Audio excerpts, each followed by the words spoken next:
which is the most basic name ever. There's probably a million Joe Baileys. So is Mike. Don't worry.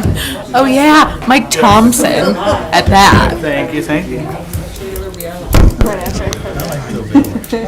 JG. Same with that. Like his dad's name's Joe Bailey too, but he goes by Joey. His dad goes by Joe. I was with Joseph. I was calling him YouTube on TV. Yeah. His initials are Jab. J-A-B. Jab. Weird.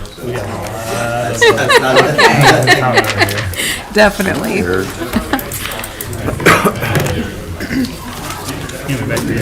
Was you at home today? Yes.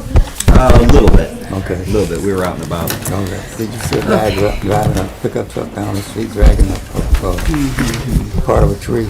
I did not. Okay. That couple my yard. I, He made 3 Can you trips. just hold your chairs? I can remember. He lives up there on the corner from you. Right up there. That's your name. It's gonna be, did you get Nope. this for I didn't see planning? Butch. Mike, Yeah. Around tomorrow. I don't have any. very much needed.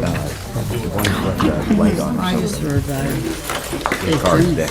Oh, And we had So a high. battery thing. Sorry. Chuck. And it wasn't enough. Right. Like I did that You today. need a cable. Do you like chocolate? Butch with his Corvette. Who Yeah, owns yeah, it? I know. Is what I'm wondering. I know he's got some Saying. cares. I kept glancing down to see if he was out and about. I didn't even see his garage. Yeah. Yeah. All right, we're going to begin in about 30 seconds. Be sure your cell phones are off or on silent. Council members, ensure your microphones are on. I don't get chocolate, so you can have it. This was so nice. We had the whole paper on ours. We didn't get this till Sunday. Lori came back.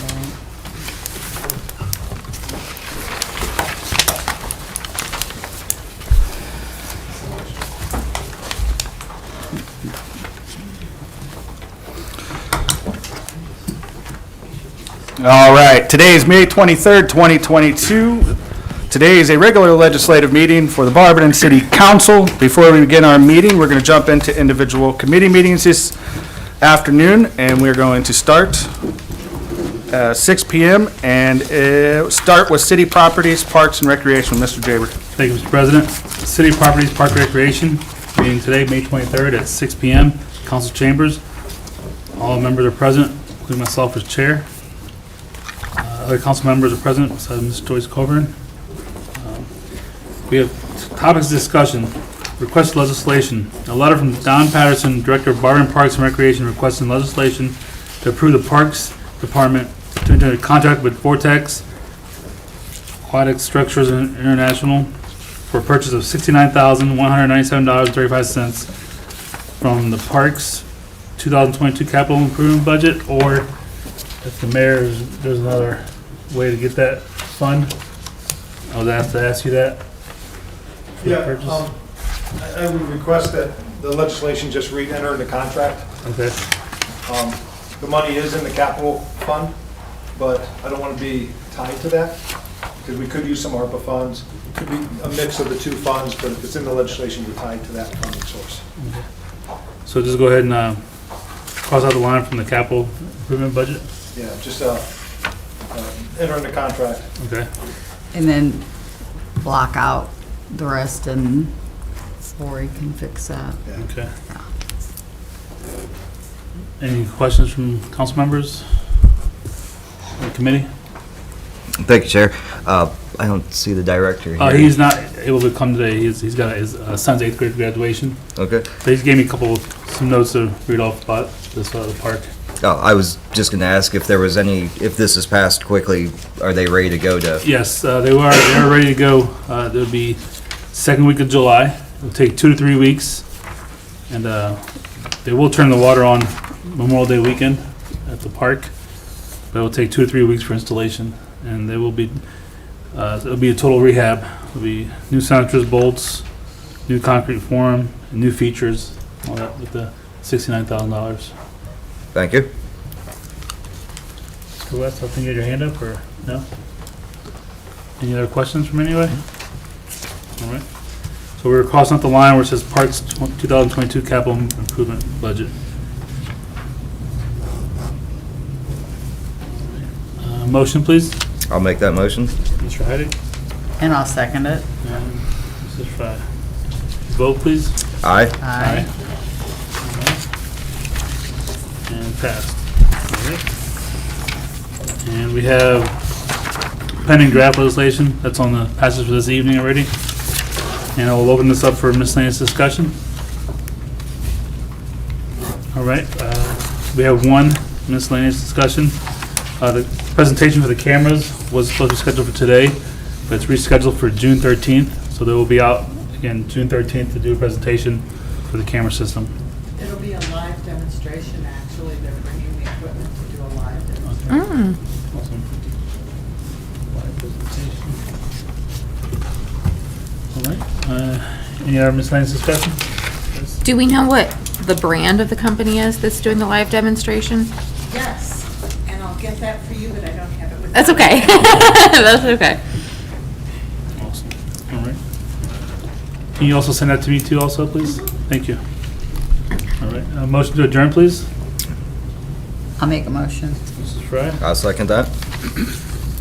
Mr. Heidig, and we are adjourned today, sir, at 6:04, and with that I pass.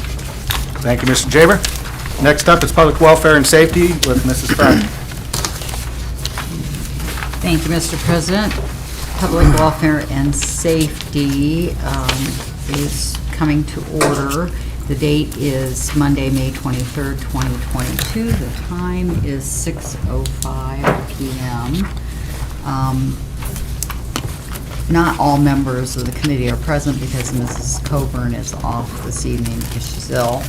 All council members are also present, as well as guests noted on my agenda sheet.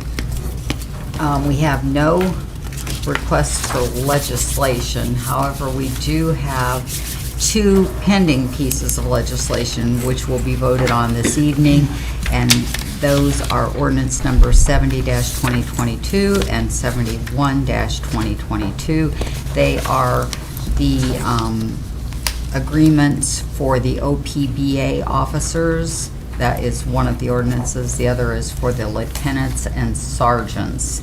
And we, as I said, will be voting on those this evening. The contracts will be 2%, 2.5%, and 2.5%. And, Chairwoman? I beg your pardon? May I interrupt? I'm sorry.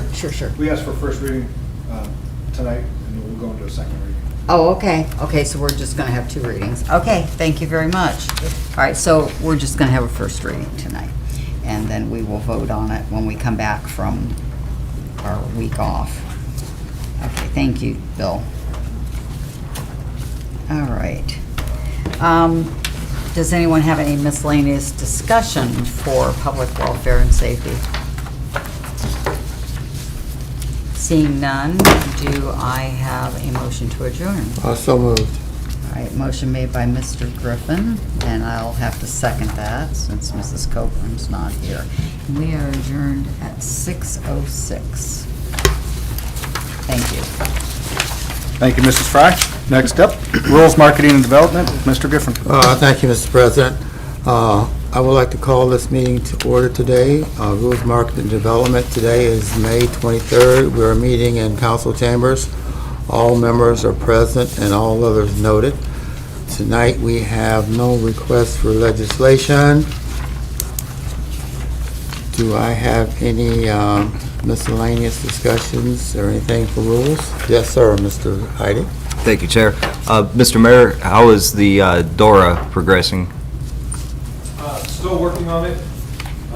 I did send over a draft of what I have completed to the law director just the other week, so I haven't heard anything back yet, but I'm still working on it. Wish it was done, but, you gotta physically walk around and see, how many trash receptacles are you gonna have, and what are the signs gonna look like, and we haven't even started to design the signs. So, hopefully we can get this done as soon as possible. Thank you. That's all I have, Chair. Thank you, Mr. Heidi. Do we have anything else for rules? Yes, Mr. Jaber. This could be used for marketing also. I think we had two constituents and a resident reach out to me. They wanted to do complain about something about a neighbor, but they wanted to keep it quiet. They didn't want to be involved. they want to have some kind of like a box, maybe we can put in front of the city, where they can drop off like a note that says, hey, Like a 2 houses down from me, there's a dog's always running in the backyard, or this neighbor's selling, illegal drugs, or this neighbor's in the backyard shooting his gun. But they don't want to be involved. They don't want to call dispatch. They're afraid. They don't want to call the councilman or the councilwoman because they're afraid to get involved. But they want a drop box, you can say. Is that something we can do? Like we can have like a drop box in front of the city? I mean, we can. The only problem with that, and I've seen this in other communities, is now we have no way to get back in touch with them. And so a lot of times, whatever the issue is, takes time. And, we like to get in touch with them and go, look, this is going to take this long because of this reason. Whenever someone contacts me directly, I go out and look at it myself, and then I make the complaint. Yeah. Therefore, I'm the one making it. And a lot of times, there are times when there's neighborhood feuds, and it's people making false claims. I'm not saying that's what's happening here. But if we have a name and an address or a phone number tied to it, then that way we can get back in touch with them and say, this is what we found out. So, I understand where you're coming from too. I would have them reach out to me. Do that That's why I go out and take a look at things. Okay. And I can say, this is what I saw.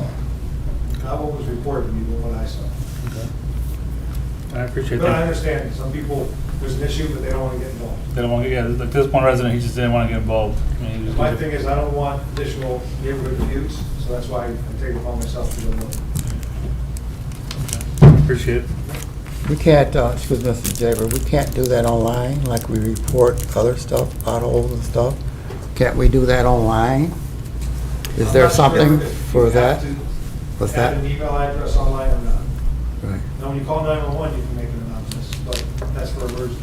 right, Online, I'm not sure of the capabilities of staying anonymous. oh, okay. You can't put in a complaint online without signing into the website. But people call me all the time, and I'll go ahead and put them in, and I put in the notes that I type in. What they're calling me about now is, of course, the grass isn't mowed, Right, this yeah. and this is happening.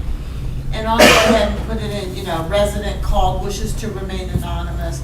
And then I have their phone number. And I can give it to, if you need it or whatever, but I print that out and I have a file on my desk and I follow up. I called the guy back today about a house, but he doesn't want his neighbors knowing because he's afraid of the one neighbor. That's the same But situation I've I done had. that. Yeah. All right. That's Mrs. Fry. I was going to say that usually people want it to be anonymous, and if you assure them that you're not going to use their name, that's all you have to do. And as the mayor indicated, it's really a good idea for you to go out and look at whatever the complaint is, because usually, not all the time, but a lot of times, it's an exaggerated version of what the situation really is. Like that tarp And- situation we had. Yes.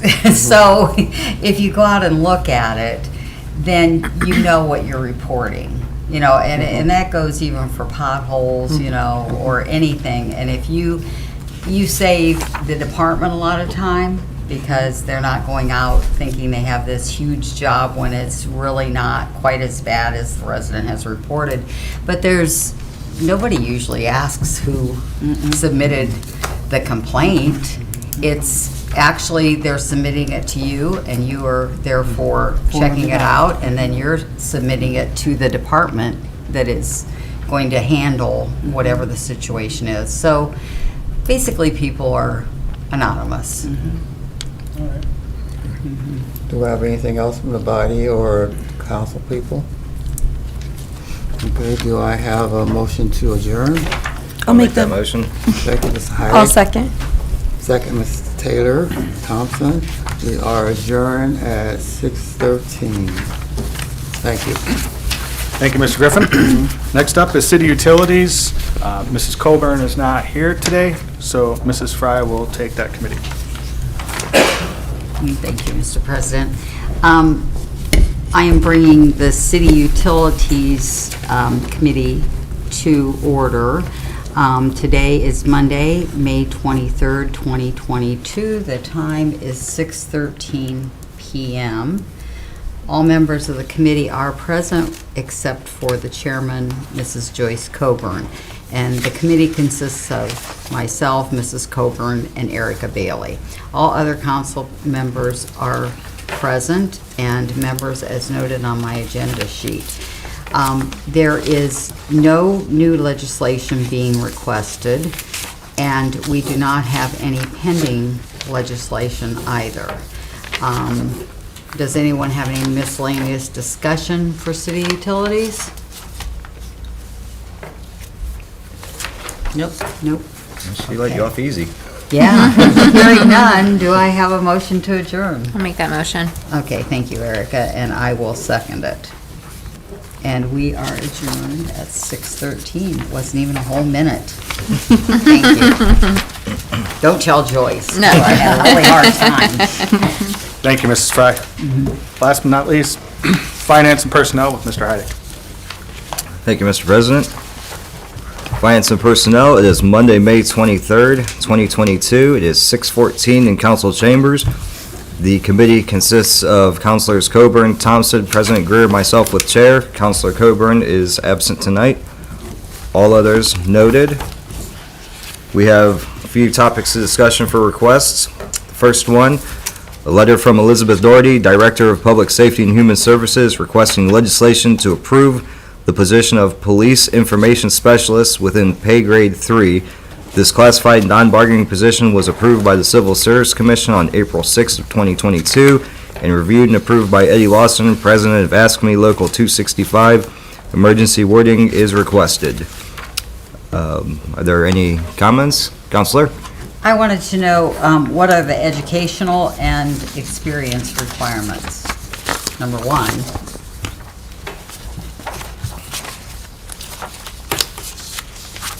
That is not in my request. President Lawson, do you have any insight? Mayor Judge? Oh, Turn it over to Mrs. Eisman. Ms. Eisman? I can pull up the job description in a few minutes while you continue, or I can get that information to you and email all of you. The job description, I just need to pull it up. Yeah, just email it to us Okay. later. And can I By all means. ask, I had one other question. They will have to take a civil service test, correct? It'll be a resume position. Oh, it's a resume position? Yes. Okay. All right, thank you.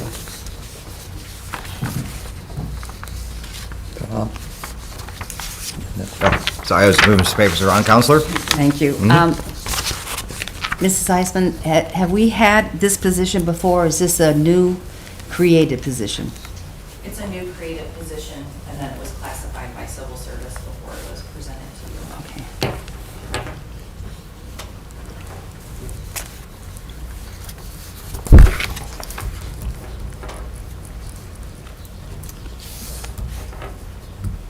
Is there anything else from the council? President Lawson, do you have any comment that you, it says it was reviewed and approved by you?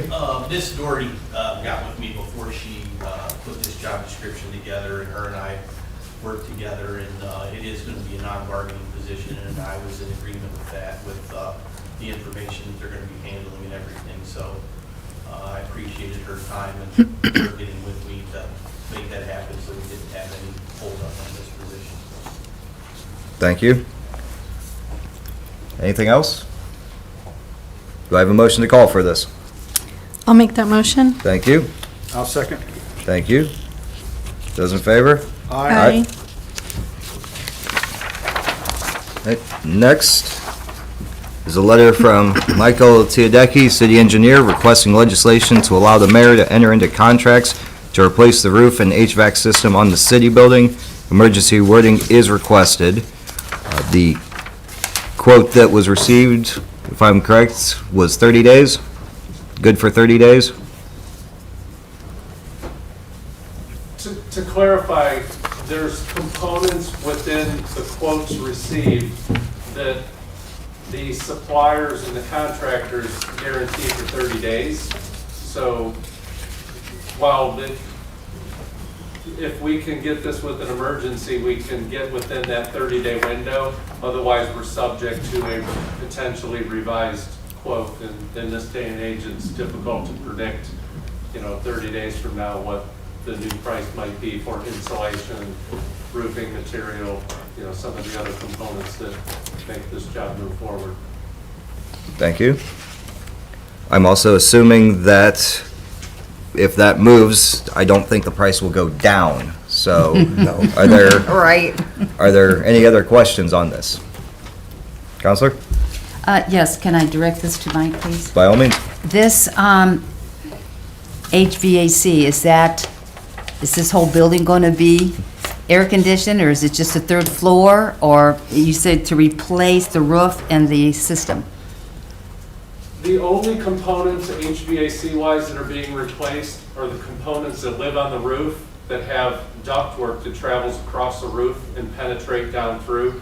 This room, for instance, right above us has HVAC ductwork that's right above us. So this will receive a new unit and a new way to deploy the cold air.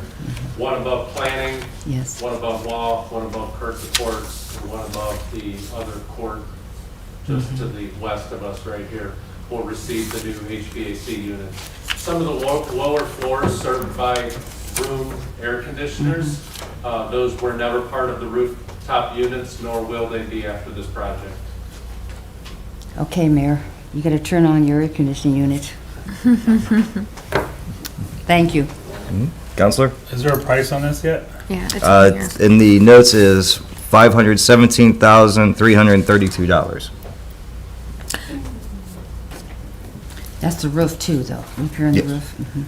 Does it also Counsel? repair like this?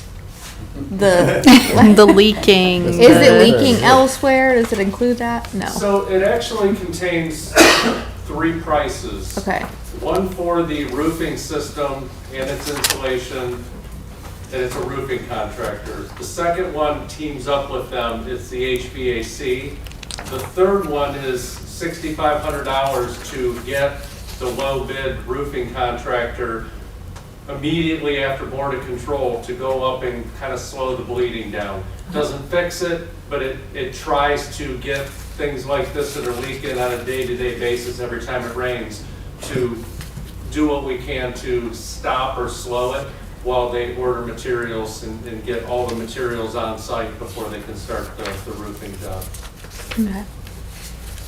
So no, it does not fix. It does slow it down. Yeah. But the fix is get the HVAC off, do a tear off and put down new material. Okay. I think Eric is talking about the flickering lights. Oh, the Does it stop lights. the The Yeah, aesthetics of the room. Yes. Yeah. So, are there any more comments from the council? From the body? Hearing none, do I have a motion to call for this? I'll make that motion. Thank you. I'll second. Thank you. Those in favor? Aye. All right. I am going to go just out of order here because the next one will be more of a conversation than the final one. A letter from Elizabeth Doherty requesting legislation to break lease agreement with Summit County for the equipment that has not been used since 2017 and dispose of said property by donating it to Portage County. These were purchased for a grant, so if we were to sell them, we would have to pay money back and not really see much profit at all from it. It's not used. It's more of a pain to try to sell it than to donate it. Are there any questions from the council? From the body? Hearing none, do I have a motion to call for this? I'll make that motion. Thank you. I'll second. Thank you. Those in favor? Aye. Then backtracking here, I want to make known, before I read this, I will not be entertaining any motions to call for this as Councilor Coburn is absent this evening. And without the full committee or the council as a whole to discuss it, I am not going to ask to move it forward, but I do want discussion. A letter from Thomas Heidick, Council at Large, Chairman of Finance and Personnel Committee, requesting legislation to amend Ordinance 54, 2019 to adjust the compensation of the mayor, the law director, and the finance director to $109,000 each commencing in 2024 with a 2% increase matching collective bargaining contracts or whichever is higher yearly in perpetuity when if it does move out of committee, there will be 3 readings and no emergency language. And I would like to get every counselor's input, and there is no judgment here on anybody's input. That's why we're discussing it. So, if I can, President Greer, would you like to kick it off? Yeah. Thank you. So after reviewing this, I definitely agree that everybody kind of needs to get a pay raise, especially the law director, and the finance director, and the mayor. But I'm not sure they all play an equal role or responsibility. I think the law director is well deserving of something a little bit more than 109, as well as the finance director. And the mayor, according to the information you gave us, is lower than some of the surrounding communities like Barberton. And I'm not opposed to the 2% for all of this. I'm not opposed to as written either. I just think that, personally, I think the law director should be getting more. They kind of does have a law degree. And the finance director should get more, and the mayor should. I'm on board that we should do a 2%. Just maybe the amounts differ a little bit based on the responsibility of the role. Thank you. Counselor Thompson? I'm on the same page as Justin with that. I think especially today with the way that things are going, I think everybody who's working should receive some sort of raise.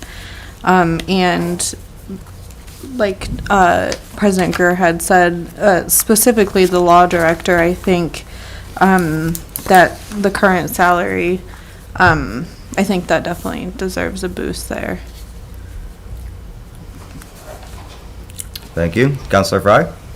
I had already called Mr. Heidick today, and he called me back right before the meeting started. And I am all for everyone getting a raise. However, I'm not in favor of everyone getting the same raise. But I'm not on the same page as you and Mr. Greer, because I look at the mayor's position like the CEO. And if you're working in a corporation, I know this isn't a corporation, but the CFO and the chief legal advisor of any corporation does not make more than the CEO. And if you look at the organizational chart, all of the elected officials are on the same line. But if you watch how the chart goes, the mayor is over everybody, basically. He is in charge of all the departments and so on and so forth. And, you know, Mr. Heidick said, well, if something comes down and we get sued. Well, when we get sued, it's not an individual getting sued. Mm-hmm. It is the entire city. So everybody has skin in the game.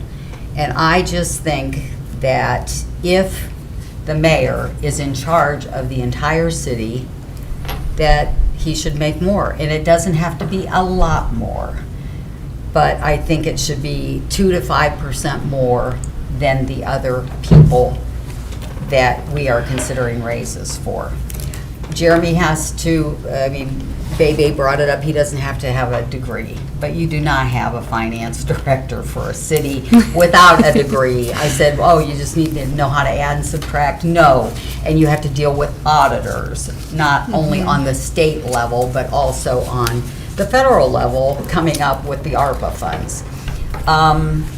I realize that it takes a long time to get a law degree, but even if they make a mistake and we get sued, it doesn't change anything. I mean, that can't be avoided. No matter how good the law director is, if you get sued and you lose in court, it doesn't matter how good they're doing their job. Same token with the mayor, however, in my estimation, the mayor is in the top seat, and you should make the most money. And that's how I feel about it. And I have all kinds of facts and figures in my notebook, because this is not the first time that we've gone over this, and I researched other cities, and no other city does the finance and law director make more than the mayor. Except in, let's go to Norton. They have a city administrator. The Part-time. mayor is part-time. So that's a whole different situation. But if you do apples to apples, you're not gonna, and if you do, I wanna see it. If you come up with a city that the other administrative people in the city make more than the mayor, I want to know which community that is, and what are the reasons that they make more than that's like saying the President of the United States should make less than the Secretary of State, or should make less than the Vice President. I mean, that's just how everything's structured. I don't care if it's a family business, a corporation, or a government entity. That's just how it works, and that's how I feel. And it's no reflection on anybody's job, or I like one person more than I like the other. It's just, that's how it should be. And going forward, you want to make this appealing for people to run. Well, why would you run for a position where you are on the clock 24/7, 365? If something happens with the police, you're called. If something happens with fire, you're called. If something happens in the parks, you're called. You are always on. You are never off. And I think for that reason alone, you should make more money, because it's a big undertaking. And with that, I pass. Thank you, Counselor. Counselor Angeloff? Thank you, Mr. Heidig. I can ditto exactly what Mrs. Fry says. The mayor should make more money than anybody. He has that responsibility. I know that for a fact. I know how many hours you put out, how many things you have to do, and be in different places, and how, 2 computers probably on his desk isn't enough. He is on the clock. If you would take his hourly wage, you'd be surprised what that is, and I probably have it here because I have everything here too. You either have to, go down on the other 2 or go up on his. I don't think all 3 of them. I don't think that's, and I'm not saying they're not equal. And I tell you what, I'm a firm believer. Everybody deserves a raise.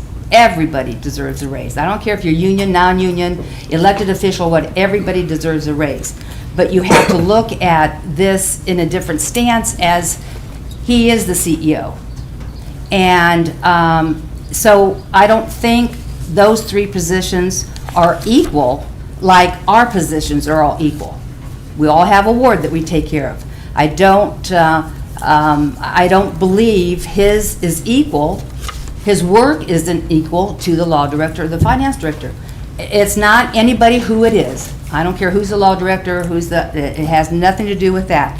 I'm just saying the work involved. And by me seeing this first on, I can tell you that, in the evenings, for, the couple mayors I worked under, the evenings that they put the time into, and that, it's exalting. They're exalted because they've been in work all day, and they do this, they do that. So it doesn't have anything to do with education, because if you have a bachelor's degree and then you have a master's degree and you have another master's degree, it makes no difference on, I went to school for 8 years because my daughter's been in school for 9 years and she's a school teacher. She's got 2 bachelor's degrees, she's got 2 master's degrees. So it's not the time that you put into college. That's what you put into that college. That's what you wanted. A bachelor's degree is 4 years. You want to be an attorney, it's 8 years. That's nothing that we do here. That's the way it is. And a lot of continuing education in the prosecutor's office, the judges and things of that sort too. That they have to, just like we. There's things that we have to do with sunshine law and that. So I'm a firm believer, and I will nobody will be able to talk me out of this. I've lived it, I've worked it. The mayor should be the top dog and when it comes to pay. So whatever's decided, 109 for him, something less for the other two. I don't, trying to even up the pays. That was way before probably some of you were born, that was probably part of the charter. I don't even remember. But I think that if you're looking at the mayor's position, whoever he or she is or will be, that position is the one that gets the blame for everything. First, council gets blamed for everything. Second, the mayor gets blamed for everything. You don't see anybody blaming the finance director or the law director, but right away, when you tell somebody, no, street's not, that's the mayor, that's broad shoulders on anybody. And I'm kid you not, it's a job that you have to absolutely love from your heart and love this town. Because there's times I would say, oh my gosh, you're kidding. I called him out in a thunderstorm, 8:30 at night with a flashlight. He came. So you're never off the clock. So I'm going to push for this. I think that the mayor needs to be the highest paid. I think if you go anything else, I just don't think that that's appropriate. I've got some things too here that I'm going to call, different communities. I don't email them. I call them on the phone. I want to talk to them. So let's really, really think about that. Everybody deserves a raise, and I don't have a problem with any of the amounts that you put in. I don't. One I do, and that would be the mayor. So either bring his up or bring theirs down a little. And then that will be okay. Because I'm going to tell you, what's going to be said out there in the street? Oh, gosh, mayor, he makes all kinds of money. Come in and shadow him for 4 hours, a half a day. Anybody that wants that, call me and shadow the mayor, and you'll see what he does. So it's easy to say, he doesn't deserve that money. Nope, everybody deserves their pay. Some maybe more than another. So let's really, really seriously take a look at that. And they did not get a raise 4 years ago. And believe it or not, some of you were there sitting in the audience and not here. And that was the toughest thing that I have ever done. That was everybody. I fought for union girls here. I fought for the non-bargaining. That was the hardest thing to do, but you cannot single out one particular position. And I didn't think that was fair. So let's make it fair this time. Let's get on board with this and stop and think what you're doing, because we have a lot of people to answer to. So I have about 2,200 people. So, let's pay attention to what we're doing. And talking and the rebuttal is perfect. So I appreciate you listening to me. And with that, I pass. Thank you. Councilor Bailey, your thoughts? So, I've worked in healthcare and business development for a long time, and since November, I've actually had the pleasure of working in HR with our compensation analyst. Any organization I've worked in has had that structure. Your CEO is the highest paid. You have, your VP of nursing, all these different things, which is layers. That is what I'm used to. That's what I think makes sense to me. I do wonder, because we are going through our raise structure right now, and I've learned a lot from our compensation analyst, these wages that they are currently making, why aren't we doing like a 10% raise off of the wages they're making now? So it would still be the mayor is making most, then finance, then law. Are we able to do like a 10% raise, a percentage raise to then increase what they're making right now instead of making it an across the board number? I didn't know if that is an option. Right now, we can't touch it. Right. So the goal is to get it in line to where it should be. Right. Then with a percentage in perpetuity Yeah. to keep up. Yeah, I was just thinking like to bring it to that number to make it fair if we decide that would be fair, because it already is in that stair step as it is now. Of course, they all need to be raised. Yes. But doing it all as a percentage across the board would then bring it still at that ladder, but to the increased wage, if that's possible. That's what we tried last time. Yeah. I mean, I do think just with paying, $4.60 for a gallon of gas, and I mean, it's going to go higher and higher. Of course, they are all much so deserving. They all work. I'm sure not only the mayor, I'm sure the law director, and I'm sure the finance director. They all put in blood, sweat, and tears into their job. I share the same thoughts of the degree. Yes, I think it's wonderful that people pursue 12 years of continuing education. Myself, I worked 3 jobs at once. I took myself into leadership courses. I did a lot of extra things that wasn't necessarily a master's degree. So I do think you have to kind of look at everything to see what is best for the person. So that's my thought. Thank you. Counselor Jaber? Thanks, sir. Before council started, I was over there, and I was in the audience. I was the one who was saying the mayor should make not even 50,000 or 70,000. The law director should make 70,000. Shouldn't make that. The finance director shouldn't make that. And I was wrong. I'd be the first person to admit it. His job, law director's job, and the finance job, it's a hard job. I mean, I was way off then. And I personally think also the parks director, when Mr. Heidi brought up to me, I was like, the parks director should make more than 75,000. If not, we're going to lose them in a year or two, because another city's going to take them off from 90,000. And also the CEO, like you said, Mrs. Fry, I think the mayor is the top dog here. I mean, at the end of the day, it's his court, it's his city, it's his team, and he chooses what he wants. I mean, not chooses, but he controls what he wants to control. So I think instead of 109,000, I'll start him at 150,000. Serious. I start him at 150,000. I give the law director 120. At the end of the day, they deserve that pay. I mean, law director, 125,000 easily. Finance director, 115, 120,000 from what they do. At the end of the day, like Mrs. Nina said also, sorry, Miss Nina, they'll call, complain to the mayor, and say it's his fault. The potholes are his fault. But at the end of the day, if we do pass this and we do get the pay raises, we're gonna get a lot of backlash from people, because their main concern right now is the streets. I'm telling you, we get these Streets and grass. we get these streets fixed. We get more employees in the street department. We get new equipment.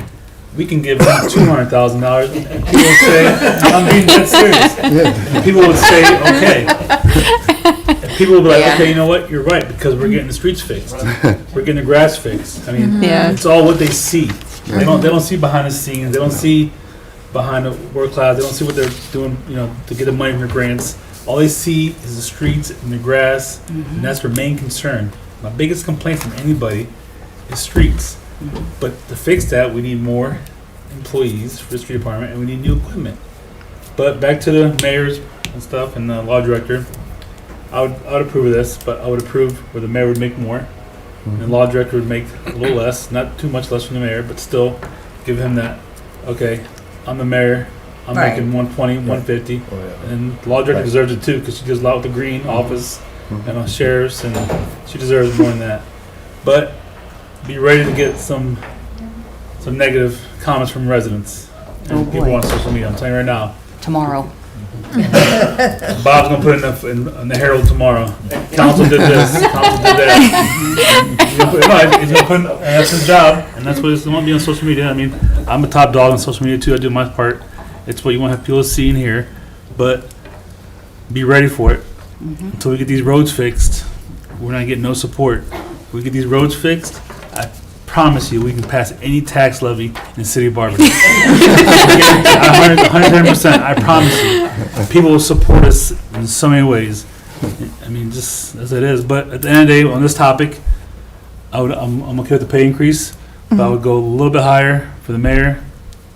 I would personally do 150, 125 for the law director, and I'll do 115 for the finance. That's how I feel. At the end of the day, 150,000 for taxes, you're still lucky if you make 110.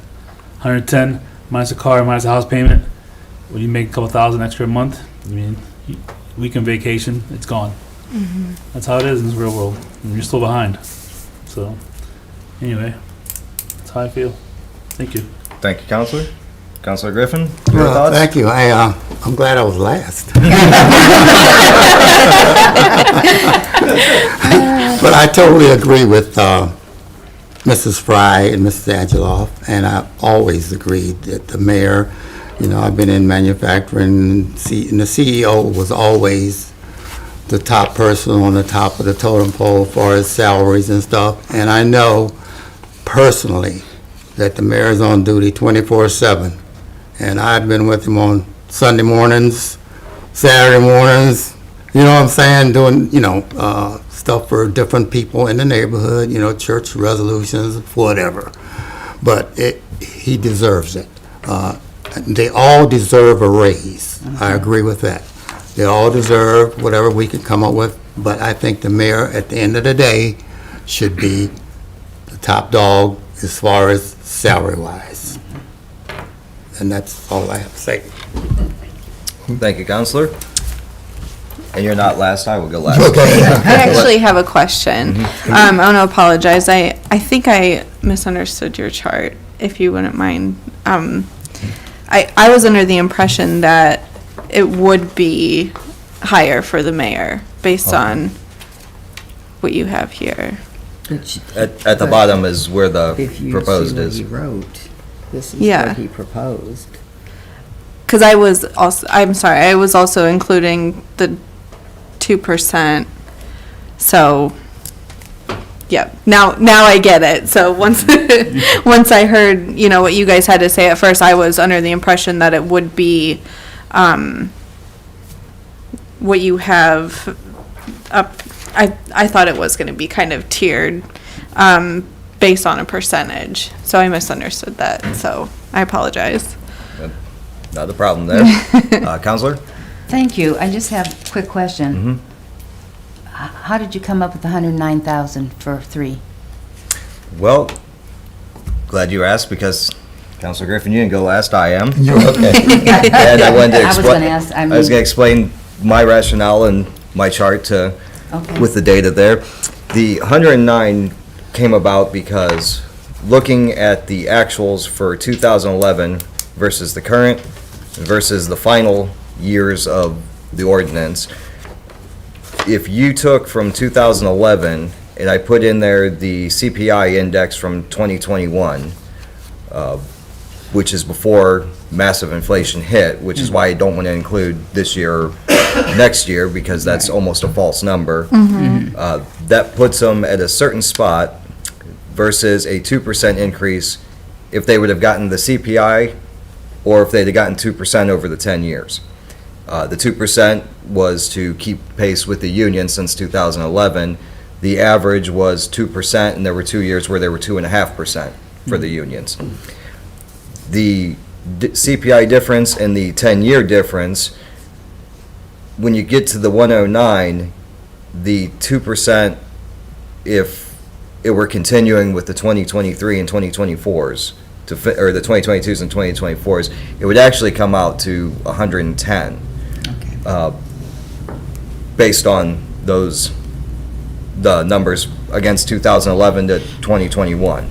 Again, I didn't want to include this year because if you looked up the CPI index on the federal website, it's going to be a horrifying number. It's not realistic because, let's face it, anybody that's working, it's not realistic.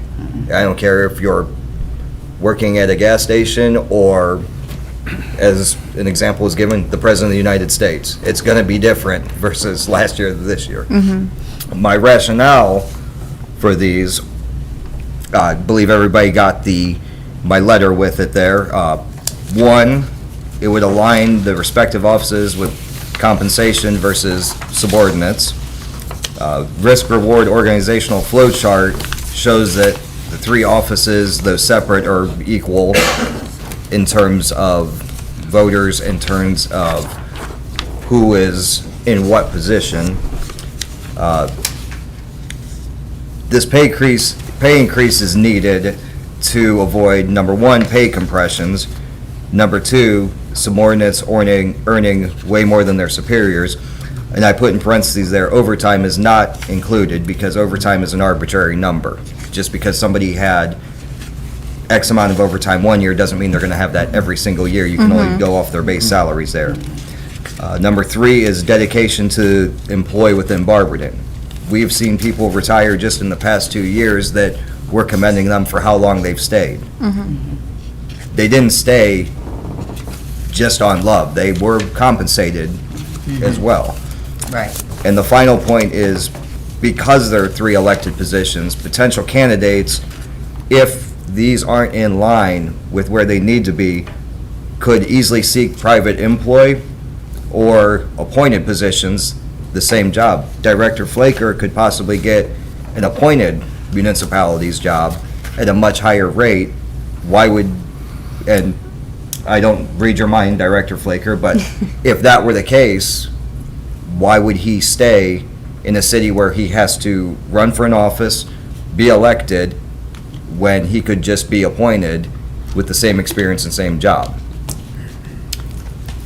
Counselor? Question about being appointed, though. Do you have, if you're appointed to a position, are you in a retirement system like OPERS? Because that's the difference. That is the difference. You are? Okay, all right. Plus, if you're appointed, by the mayor, and that's a 4-year term, that doesn't mean the mayor in 4 years going to win and reappoint you or lose and you're out the door. Correct, just as an election here, and Director Flaker, I'm picking on you because you're sitting right there. And he's always quiet. Yes. In 4 years, or in his case within 2, he's got to make a decision. Is it worth it to stay Right, or should I for go? a job he loves, or could he seek private employee or an appointed position? The appointed position, you're correct, could last 4 years with another mayor, but at the same time, that removes his time and effort putting into running for an office to do the same job. That's not guaranteed for 4 years, just as his isn't guaranteed for 4 years, Right. or past 4 years. The whole purpose to bringing this up now is, according to the charter, we have to do it X amount of days before the new term.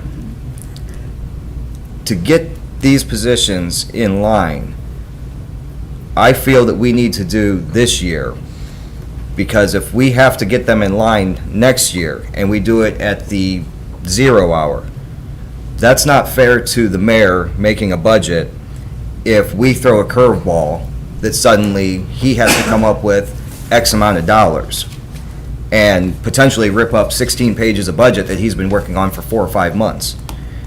By passing something this year and then into perpetuity, that gives that office time to prepare his budget accordingly to know what he's up against, rather than it passing at the end of July and he'd been working on the budget since February. And now he's got to scramble to figure out what to do. That's not fair to the office to do that, regardless of who holds it. So that's why I wanted to bring this out now. I wanted to show a chart of how things looked in 2011 versus this term versus the next term. Again, I'm not going to entertain the call for this because Councilor Coburn is not present tonight, and I want everybody as a whole to come to a consensus here. But I do feel the consensus is action has to be taken. And it's time. So I see Mr. Mayor. And just a few points. First, I'm not sure who said it, but the finance director does need a college degree. Back in 2019, I had HR, we were working on payment compression and that issue. Excuse me. And so I had the HR department do a thorough analysis of the elected officials, and some of you have some of that information from that year. Yeah. And if you recall, we came out and said, this is the true analysis, but we know this number, and I don't remember the numbers, is unrealistic. But still, that, no one heard me say that, they saw the numbers. So they pared it down, and then it went to council, and there's a lot of discussion, and then no increases passed. So, but that information still should be available in the HR. So, I don't want to put you guys on the spot. Excuse me. You guys should still have that, I think. So, but it sounds like you guys may have some of that as well. I haven't. And then also, did this letter go through the law director yet? Yes, I did submit it to the law department to review that. Because it's my understanding that you can tie elected officials' pay to a percentage increase, because you can easily calculate that, right? But possibly not tie it to the outcome of union contracts, because they may go over. You know, they may take months and months and months to fulfill, and the elected officials are supposed to know what they're gonna make before they start, right? But they may not know if it's tied to a union contract. So that's a good point. The law department informed me that if there was a clause in perpetuity, that would satisfy it. Okay. Okay. And to the mayor's point, section 4.40 or 4.04 of the charter, Department of Finance, section A, qualifications. The director of finance shall have been a qualified elector and a resident of the city for at least 1 year immediately prior to the date on the declaration of candidacy or nominating petition filed, continue to be a qualifying elector. The director of finance shall further have the following minimum qualifications. Shall be a person who had at least 2 years' experience in corporate, business, municipal, county, state, or federal finance in a management level. By charter, that is all that is required. As I'd spoken with Counselor Fry earlier, I've run a restaurant for 17 years and handled the in-house accounting at a management level. Theoretically, by the charter, I'm qualified. Counselor Jaber, have you handled the accounting for your business for more than 2 years? No. Quit being lazy and farming it out. I've done family for 51 years, and I qualify. It's according to the charter. Let me ask, Counselor Fry? in your position, and you are taking care of the finances, do you work with an accountant, or do you do all the tax? Do you do all the tax paperwork that is necessary for a business? You do that? I handle the finances on a management level. Right, but if you are doing it on the level that is listed in the qualifications for a finance director, I don't think that that is quite the same. Do you agree with that, Bill? It's different bookkeeping. It's, let me see. I'm not sure how the Board of Elections would determine the definition of management. I don't know. When we were talking earlier today, me and Mr. Heidick, I said, well, I gotta get the name, let me see. I think that would go to the Board of Elections if there was a question on a person's background in terms of the qualifications. Let me see, where did you see that about? It The is first paragraph? section 404. I know that, I'm trying to see. It's 1, 2, 3, 4. Under qualifications, it is the Oh, I'm not under qualifications, duh. That's why I'm not seeing. under A, second paragraph under A. Okay, second paragraph. Shall further have the following minimum qualifications. Shall be a person who has had at least 2 years' experience in corporate business, municipal, county, state, or federal finance in a management level. And as we discussed, I don't think that you could get a job in any of those without having a degree. I don't think that you could work, have 2 years of experience in corporate, business, municipal, county, state, or federal finance in a management position without having. I do think that in some places you can have a bookkeeping certificate, what used to be bookkeeping. I don't know that for a fact in all towns or whatnot, but I do think that might be possible. There might be someone who has been a part of something for so long in that bookkeeping Well, shame on us if we I elect somebody yes. that does not have the expertise to do all the things that Mr. Flaker does. And that being said, maybe the charter should be changed to point that out. And that can be a discussion, because it does bring to light that, actually, President Graham, I'm gonna put you on the spot. You've owned your own company. Have you dealt with your own finances for over 2 years? For 15. Okay. Hands down taxes, no? But Again, it's like not the mayor corporate? said, it would be up to the Board of Elections to discern what management level or any of those are, but that is a serious discussion that perhaps it should be amended to have. Oh, I certain believe things there. it should, and I also think that the position of mayor should be amended. Because I think that it used to be, and it still kind of is, any elected official, it's almost like a popularity contest. And people don't know what your background is and what you are well-versed in. Have you dealt with contracts? How are you with finances? You know, all of the things that are really going to be a part of your job. And you're just going to hire Bob because you like him? You know, I mean, if, you know, when people are campaigning, they're not giving out their resume saying what they have done. Very true. And again, that can be a conversation for the Rules Committee there to potentially advance something to the ballot this year.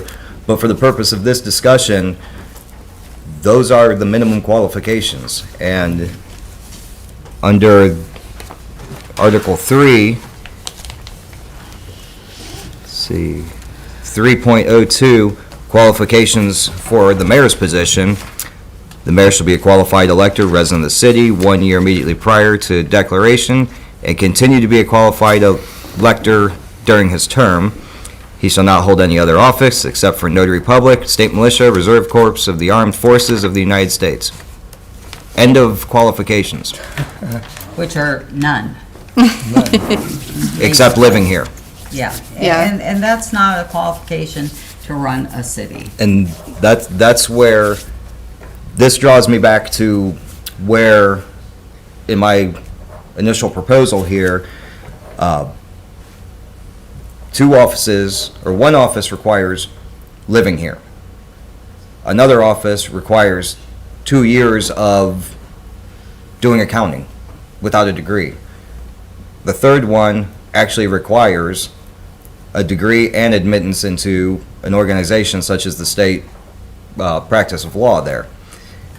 And I do get that it is a choice to go to school, but when you have certain qualifications like that, if we don't get things in line, if we don't do certain things, what are we going to get to run for the office when the private sector or an appointed position can easily outpace that to the point where, and we've dealt with it for eons, Mr. Teodeki's here now, but how long did we not have an engineer because we couldn't keep pace? You know, Right. how long is it going to be until we can't have a finance director or a law director or a mayor? And yes, somebody would run for those three positions, but how many of them would give a damn? You know, in the case of the law director, eventually, if it was outpaced, you would have somebody that really doesn't give a damn and ends up farming everything out until it becomes such a part-time position that what's the point of even having it? You know, and it goes with the engineering department. We had to do a lot of farming out because we didn't have an engineer. Now that we do, we're gonna save quite a bit of money. Did we have to pay extra to do that? Absolutely. But it's worth it in the long run. I just wanted to Counselor? make one more comment about, we got off track, but I don't think you talked to anybody in this room that is not for raises, for many of the reasons that you just stated. And we do want qualified people and what have you, but we do have to make some changes to the charter going forward for the next generation. And we do have to get a lot of things in, you know, organized in order to move forward and to be successful. So that's Absolutely. all I'm going to say. And like I said, everybody does agree with you on the raises. That was never an issue. I wanted to give them raises 4 years ago.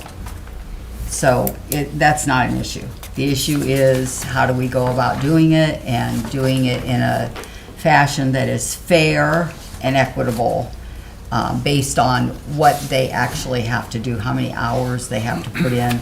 and what areas of expertise they have to have, and so on and so forth. And by introducing this and not calling for a vote by council rules, we have 60 days to act on now that it's been requested.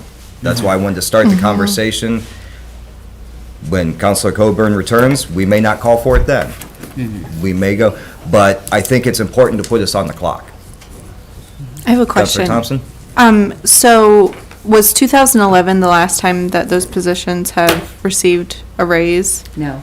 No. When- If you look, 2011, I'll just use the mayor's for example because that's the first one on the list there. Well, that Two- wasn't last year that they got raised. 2011 was 85,507, and today it's is 90,740. So there was less than $5,000 raise in 10 years. In 10 years, yeah. Wow. When the CPI index would have dictated, if it followed that, for the mayor's position of 85,507, the CPI index for 2021 would have put it at 106,219. 2% over 10 years since then would have still put it at 100,185, which is still almost $10,000 less than today. So we have fallen way behind. And if we don't act, it's going to start being a detriment. Counselor? Again, from my point of view, I want to go a little higher than 109, but I want to put on record, before we go further into this, we gotta find a way to do the streets. We gotta find something, I'm serious. Until we find a way to do the streets with more people, more equipment, this ain't gonna, because the residents would chew us out. We'll be eaten alive, I'm telling you guys right now, be ready. So the only way we go prove with this We will is be. if we have a plan B with this plan A. Okay. If not, it's not gonna happen. Counselor Jaber, can I pose a doomsday scenario? Go ahead.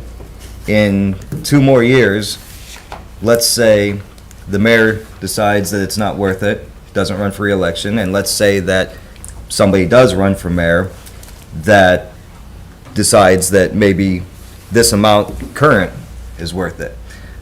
Director Shreve, your position is appointed, is it not? Yes, sir. So somebody that really doesn't have the heart and doesn't have the experience or even the care could remove Director Shreve, put his best friend in as the Director of Public Service, and neither of them have any idea about anything involving streets or road paving. Then where are we? We're going to fall farther behind because now we have 2 people that don't understand the process, that really aren't fully committed to the process, and all because we can't get some certain things in line to make the job attractive enough to retain and to keep the heart in here. So that's my doomsday scenario. When you say the streets, and I agree with you that the residents want the streets, but in 6 years, the mayor's term is up in 2 years. Let's look even further down the road in 6 years. Let's look in 10 years. If we can't attract and retain or even bring in the experience of how street paving programs work, or the heart putting into it to pave these streets, what's the good? That's just and I'm not expecting an answer. Oh, you're good. I'm just I'm asking, or listening. putting a doomsday scenario in there. Just trying to give you guys a heads up, because, But can I ask a question about the streets? yeah. Okay. Has there ever been a year, I'm not saying that they don't need fixed, they need fixed. Has there ever been a year where there have not been complaints about the streets Nope. in life? Okay. I got a test since 1989. Well, and I'm not saying, well, no, and Every year I am there's not complaints. saying it's not an issue, and yes, it has to be addressed, it has to be. And that's a, However, I was just curious if this is something new in Yeah, the it's last been- 5 years. It's been forever.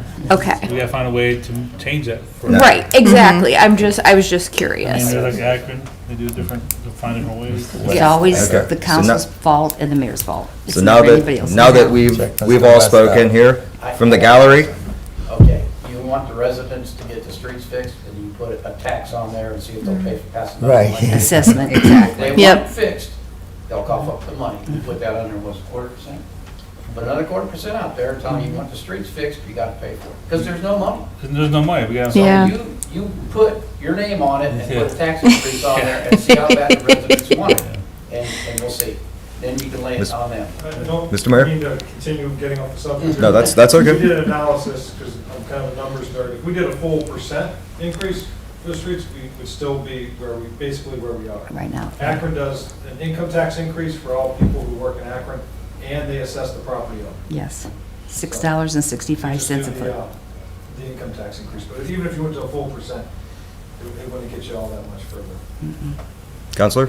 I have something for Sean to tell his residents that complain about it. Get out your tax bill and look and see how much of that money, because most people think the whole wad goes to the city. It does not. Probably Metro Parks gets more money from your tax bill Zoo gets more money than we do. than Right. the city does. And it goes to Summit Libraries, and we have our own library. It goes to libraries. It goes to so many different places that the city of Barberton gets such a small share of that. And that is what we provide all of the services with, that and our income tax money. So if they have a complaint about the streets, it's like Mr. Best said, well, then, Right. pay up. If you are upset that we can't do what some other communities can do, then when we went to the ballot last year and wanted an increase in property taxes, you should have voted for it. If you want a Hudson atmosphere, you have to pay what they pay. You can't do it, and that's why Barberton is an attractive community, because we don't have high property taxes. And the portion, as I said, that we get is very small. It goes all to all these other entities. Tell them to get out their tax bill, look at that, and then complain. With the passage of issue 8, Mr. Mayor, and I don't think, if you have numbers off your head, great, but with the money raised in, what was that, 2013? 14 it started. the past- Okay, 14, so we're into about 8 years of it there. I have a hard time thinking that a lot of cities have kept pace. What are we, over 35% in 8 years of roads we've redone? We have done a tremendous amount of road resurfacing, and we've leveraged the money for well over $15 million in that short amount of time from the federal government. The big thing about streets is a lot of the communities, the newer communities, they put the street in right from the get-go. Our streets were cinders, and then they just blacktopped over it, or they just blacktopped over dirt. So when it wears away into dirt, and it's hard to repair that versus the street that was put in correctly. So we're fighting kind of a losing battle, because we're not dealing with the level playing field of other communities, because there's no solid base put in there for most of these streets. So that's why we're going back, we did East 9th Street, and that's why we're doing South Van Buren, because those are two roads that really needed it, plus the infrastructure underneath. But look at some of the side roads. It's asphalt on dirt, and not a lot of asphalt. Clay. Can anyone name one city in this state that has gotten to 35% of their roads paved in 8 years? Probably not. In 7 years? We paved when Okay. during COVID. Very true. So, just over 35%, and that's before this year, if I remember former Director Tracy's numbers there. So we're inching closer to 40% within 7 years. I'm hard pressed to believe that there's any city in this state that can keep up. And yes, could there be more? There always could be more, because when we hit 100% in however many years, the first one we did is going to need redone again. Exactly. Fair point, but therein lies the rub, is it all boils back to this: who's going to have the heart, who's going to have the experience, who's going to be able to tap into the right people to complete this vision? If we don't take action, we may not get that person. We may miss out on an opportunity. And that's a scary thought, because it looks like, yeah, we agree that these positions need raises. Well, they need raises because we need to keep quality people. You know, President Lawson's right there. his union bargains for raises so they can retain great labor. If his negotiations went south, what kind of labor are we gonna have for the city? But we have to do something. President Greer, I saw you had your hand up. Take a step back, way before, this is just during the main topic that you're just talking about. While Councilwoman Coburn is not here physically or in official capacity, she is watching online, and it's short, sweet, and you can imagine her just sitting there, right? And she agrees something has to be done. So I just wanted to put that out there. Thank you. Since we've heard from everybody else, Mr. Best, does anybody in the gallery have any opinions or anything they want to express? I do, but I'll keep it to myself. President Lawson, I give you the floor. I'll keep it to myself. Okay. You We're wrap up? we're gonna get you after the meeting, Eddie, me and Nina, and we're gonna get it out of you. All right, I'll say it. Okay. Okay. By all means. We definitely need to increase those pays, but I negotiate a lot of contracts, I've negotiated a lot of wages. I heard some things here that I never would have even considered as far as negotiating wages. When you do the wage compression and all that, and you look at what someone should make, you look at, across the board, at least we do, everybody should be paid the same percentage raise, or however your dollar amount or whatever, unless you add duties to that job. If you add duties to that job, then yes, that person should require more money. As far as I know, we haven't added any duties to the mayor or finance or the law director, so their wages are set right now. So why would we consider one to make more money when we haven't added anything to their job? So if there's an increase, the increase should be just like the young lady here said, a percentage. Say it's 10%, those jobs should get 10%.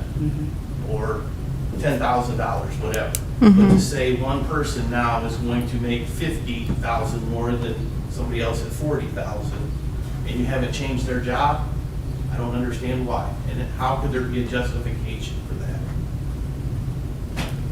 Fair point. Are there any other comments? Well, with that, I'll open up to miscellaneous discussion on the agenda, but, Mr. Mayor. Well, I'm opening up to miscellaneous, so you have the floor there. All right, thank you. Last week, there was a question on ARPA funds, and the number of applications received that were under the $50,000 mark. So I was going to send this out, and I can still send it out in an email to council. But so the breakdown is such. Applications received from 0 to 49,999 are 9 applications. From 50,000 to 99,000, there's 4 applications. 6 applications between 100,000 and 149,999. And then 0 applications between 150,000 and 199,000. 3 applications between $200,000 and 249,000. And then 11 applications from $250,000 up. So the applications, since everyone, there was concern of anything going through under $50,000, I broke that down. So the first one is $14,200, equipment for the Active Adult Center to conduct kind of off-site meetings. That was passed by Council Ordinance 10, 2022. And I realize that's back in probably January. $30,000 for leak detecting equipment, Ordinance 20, 2022, but also in the budget, Ordinance 32, 2022. $710 from the Parks Department for a dosmatic injector. So injecting, I think, like nutrients into the mum gardens. So that has not been purchased yet, but an application was received. $10,000 for Lake Anna Park assessment, review, and study. That is going forward. $4,350 from Parks for a skid sprayer. That's on hold as we're kind of looking at other scenarios or other vendors to see if we can get that a little less expensive. Excuse me. $10,320 Parks for electric timers at the park bathrooms for remote access. again, we're looking to leverage funds and looking for other funding sources, but that application was received. $2,175 from Parks for a walkway sealing machine, so like an asphalt walkway, kind of resealing that. That includes the equipment and material. So I don't believe the purchase of that equipment has been completed yet, but I believe they ordered it. It's ordered. $48,000 from the fire department for a utility/educational vehicle. That's on hold. We had some kind of snafus in just finding a vehicle. But so we're still, the application's been received. We're still looking into this a little further. And then finally, $36,500 Parks Department for Brightenstein Park to rehab the tennis courts at that park. So I believe that we'll be coming in front of City Council here soon. So those are the 9 that have been submitted so far, from 0 to $49,999. That was asked last week. So any questions on that? Yes. Could you please send that in an email? Yeah. I got some I of was that. writing as fast I as got I could. halfway through it. I couldn't. Yeah, I'll send that in an email. Thank you. Thank you. Anything else? Okay. Thank you. Thank you, Mayor. Is there anything miscellaneous from the council? From the gallery? Do I have a motion to adjourn? I'll make that motion. Thank you. I'll second. Thank you. We are adjourned at 7:19. All right, that concludes our committee meeting for this evening. I appreciate the discussion, Councilman Heidick, for allowing that to happen. We're going to take a break before the regular legislative meeting. We'll re-adjourn at 7:25 PM.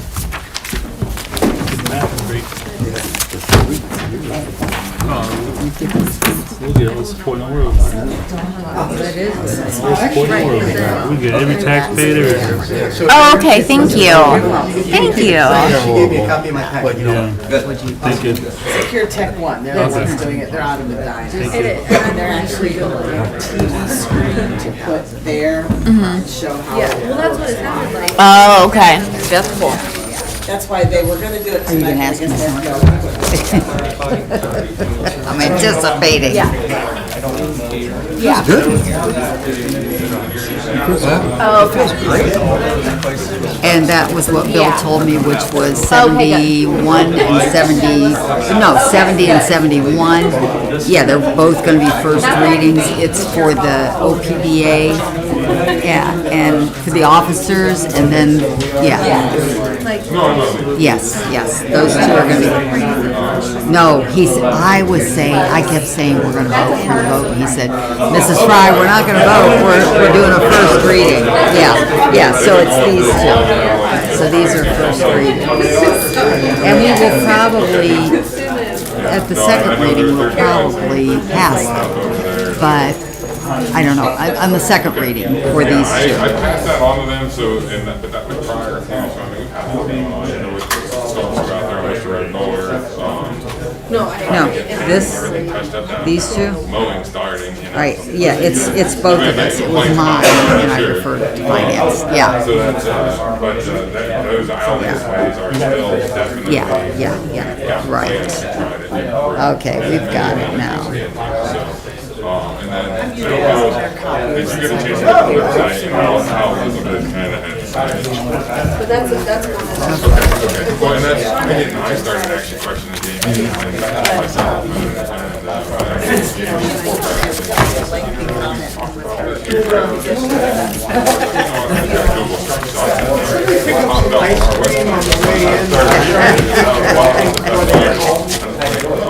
Thank you. Here's our answer. Changed it. I don't know. I think when they close the door, it just kind of like, there's no Joyce couldn't circulation. make it, so we're honoring her by keeping it freezing in here. By putting those signs up. I do. I know, I didn't see like that. The colder, the better.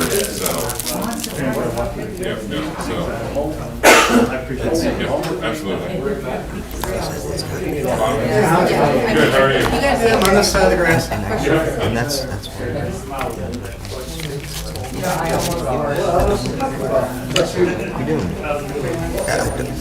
Can't say it any other way.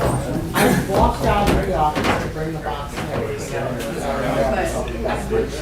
I'm just thinking my next thing I would do is Yeah, that's exactly what you're talking about.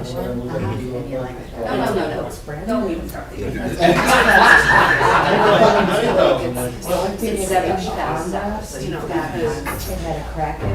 We got some business companies. Paying a little hard. My brain is-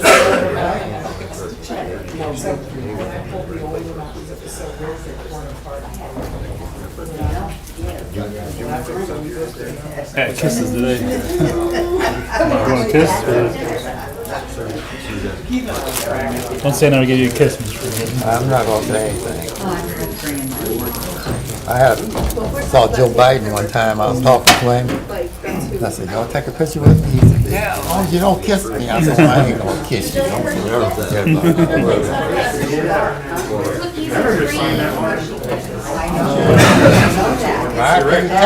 gotta get my street. Would you like to ask for that? Right. Dearly. Yeah, I realize that. I'll do a minute and drive people crazy. See how you can. Are you allowed to? What's that? I totally agree with that. With hard candy? But how you gonna add another job description? I'm just saying. Yeah, Oh, yeah. it's definitely. Yeah. How you gonna do that? Give them something. Add another duty onto it. Oh, yeah. And that's tied. It's too many things that are unwritten that you can do. My beautiful. Yeah. Hi, guys. You guys doing good? Oh, yeah. How much feeling better? What's up, boy? How's school today? 90 years. That's good. You feeling better? Love you. Alright, guys. You guys call later, okay? Love you guys. Be good. Bye-bye. That little boy in the front, adorable. What is his name? Does he have pajamas? It's not really time, it's not really a good time. That right there was that was YouTube. I was watching YouTube. It has to happen. That was YouTube. He's very handsome. There's one cookies and cream I left. already had 3 of them. Okay, well, you get the last one. I've already distributed the others. Oh, additional 70,000 first. You're welcome. And if you want some, I want a kiss. What? What the heck?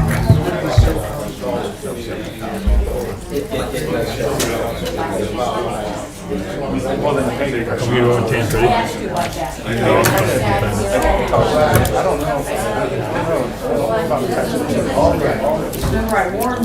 I don't even remember how to play this. Because they might as well be. No.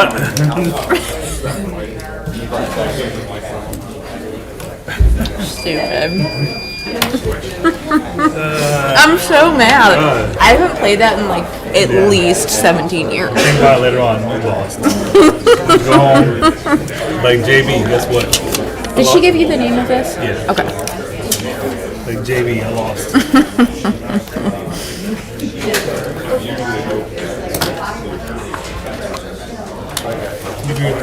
You agree with the streets though? I know you go out to the streets and guys. Yes. You want to put that in ordinance?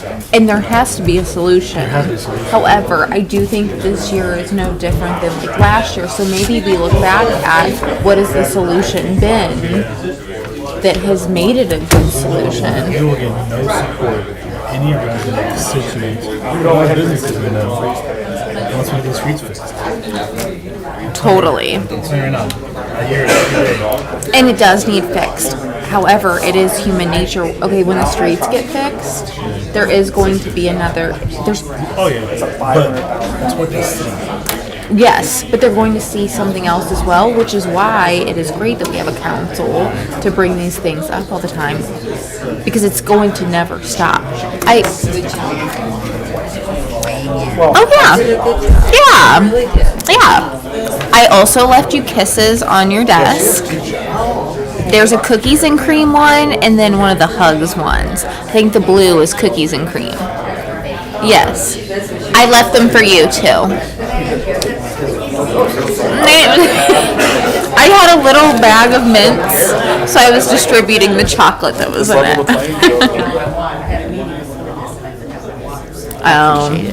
But I appreciate what you said too. Yeah. Switch my It's company true. to a And corporation. 4 years ago, I tried to get a I'm an percentage. S corp. I'm not a corporation. yeah. But I can switch it to. Right. No, I think that was an excellent. I do too, and everybody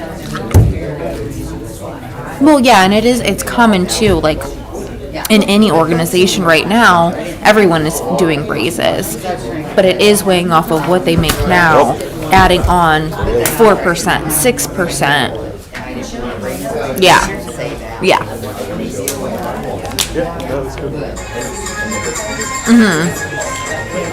Right, yeah. Right.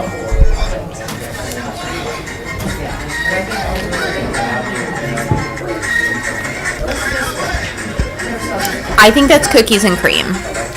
My husband he opened it and was very shocked. I had to put this, when you were talking, the way I sit, I was seeing two of you or two of this. Finally,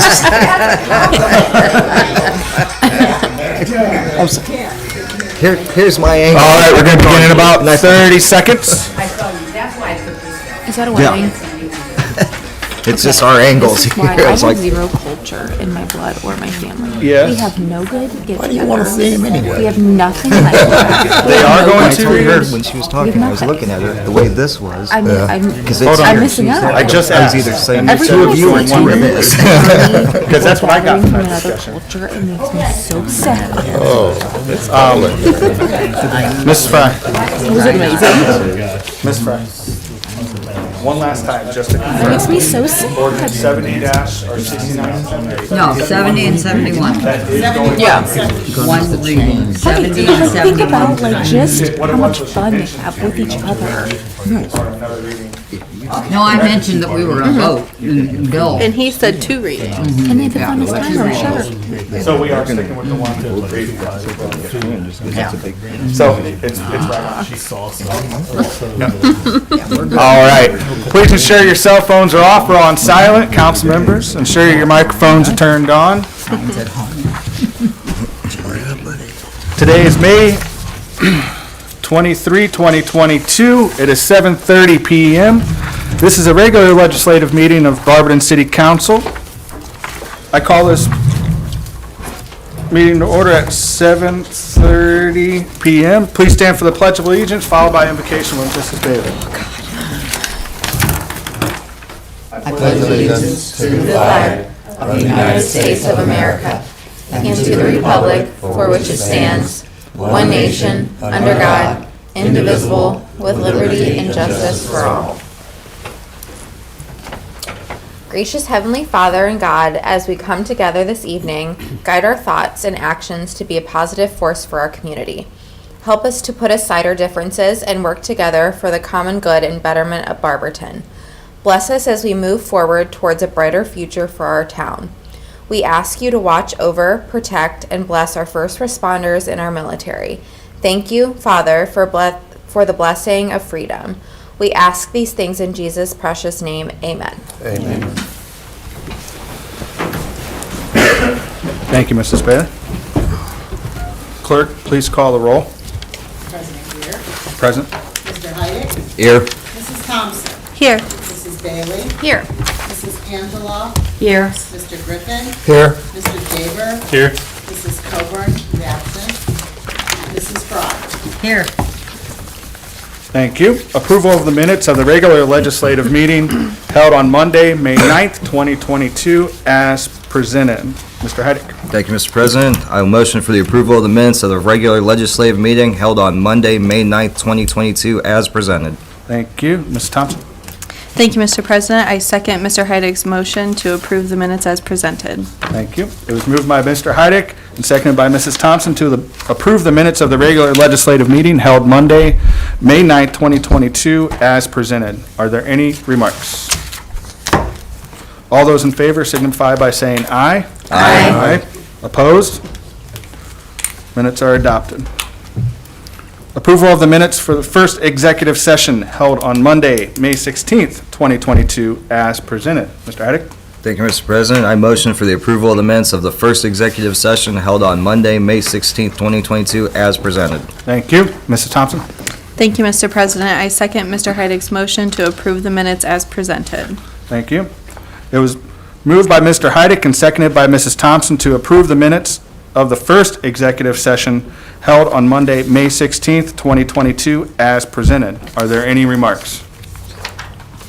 All those in favor signify by saying aye. Aye. Aye. Opposed? Minutes are adopted. Approval of the minutes of the second executive session held on Monday, May 16th, 2022, as presented. Mr. Heidick? Thank you, Mr. President. I motion for the approval of the minutes of the second executive session held on Monday, May 16th, 2022, as presented. Thank you. Ms. Thompson? Thank you, Mr. President. I second Mr. Heidick's motion to approve the minutes as presented. Thank you. It was moved by Mr. Heidick and seconded by Mrs. Thompson to approve the minutes of the second executive session held on Monday, May 16th, 2022, as presented. Are there any remarks? All those in favor signify by saying aye. Aye. Opposed? Minutes are adopted. Acceptance of the finance report for the month of April 2022, as presented. Mr. Heidick? Thank you, Mr. President. I motion for the acceptance of the Finance Department report for the month of April 2022, as presented. Thank you. Mrs. Thompson? Thank you, Mr. President. I second Mr. Heidick's motion to accept the finance report as presented. Thank you. It was moved by Mr. Heidick and seconded by Mrs. Thompson to accept the finance report for the month of April 2022 as presented. Are there any remarks? All those in favor signify by saying aye. Aye. Opposed? All right, finance report is adopted. Petitions and claims. We have none. Matters requested. It'll be dispersed. Thank you. Citizens addressing council. We have none.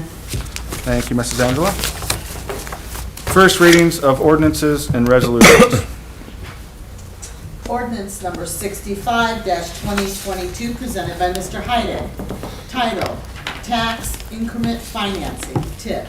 An ordinance declaring the improvements to certain real property within the city to be a public purpose, describing the public improvements to be made to directly benefit such parcels, exempting such improvements from, ad valorem real property taxation, requiring the owner of the improvements to make service payments in lieu of ad valorem real property taxes, and establishing a municipal improvement tax increment equivalent fund for the deposit of the service payments in lieu of ad valorem property taxes, all pursuant to sections 5709.40, 5709.42, and 5709.43 of the revised code, authorizing the mayor to enter into a development agreement with the prospective purchaser of said real property to provide for said improvements and declaring an emergency. Thank you, Lori.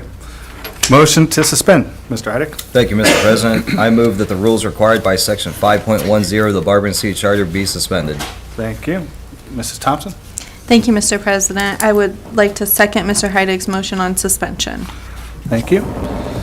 A motion was made by Mr. Heidick and seconded by Mrs. Thompson to suspend the rule as required by Section 5.10 of the Barberton City Charter. Are there any remarks? Clerk, please call the roll on suspension. Mrs. Angela? Yes. Mrs. Coburn?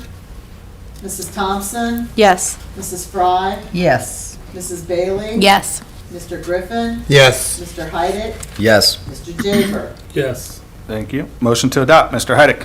Thank you, Mr. President. I move for the adoption of ordinance number 65-2022. Thank you. Mrs. Thompson? Thank you, Mr. President. I'd like to second Mr. Heidick's motion on adoption. Thank you. Motion was made by Mr. Heidick and seconded by Mrs. Thompson to adopt ordinance number 65-2022. Are there any remarks? Clerk, please call the roll on adoption. Mr. Jaber? Yes. Mr. Heidick? Yes. Mr. Griffin? Yes. Mrs. Bailey? Yes. Mrs. Fry? Yes. Mrs. Thompson? Yes. Mrs. Coburn is not here. Mrs. Angelo? Yes. Thank you. Motion for adoption carries. Ordinance number 66-2022, presented by Mr. Tabor. Title, Lease Agreement, Camphora Development Limited. An ordinance authorizing the mayor to enter into 5 one-year lease agreements with Camphora Development Limited for the lease of office space for the finance department and declaring an emergency. Thank you. Motion to suspend, Mr. Jaber. Thank you, Mr. President. I move that the rule as required by section 5.10 of the Barberton City Charter be suspended. Thank you. Mr. Heidick. Thank you, Mr. President. I will second Counselor Jaber's motion on suspension. Thank you. A motion was made by Mr. Jaber and seconded by Mr. Heidick to suspend the rule as required by section 5.10 of the Barberton City Charter. Are there any remarks? Clerk, please call the roll on suspension.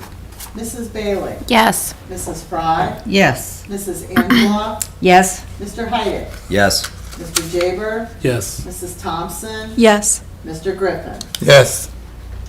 Thank you. Motion to adopt, Mr. Jaber. Thank you, Mr. President. I move for adoption of the ordinance number 66-2022. Thank you. Mr. Heidick. Thank you, Mr. President. I will second that motion for adoption. Thank you. A motion was made by Mr. Jaber and seconded by Mr. Heidick to adopt ordinance number 66-2022. Are there any remarks? Clerk, please call the roll on adoption.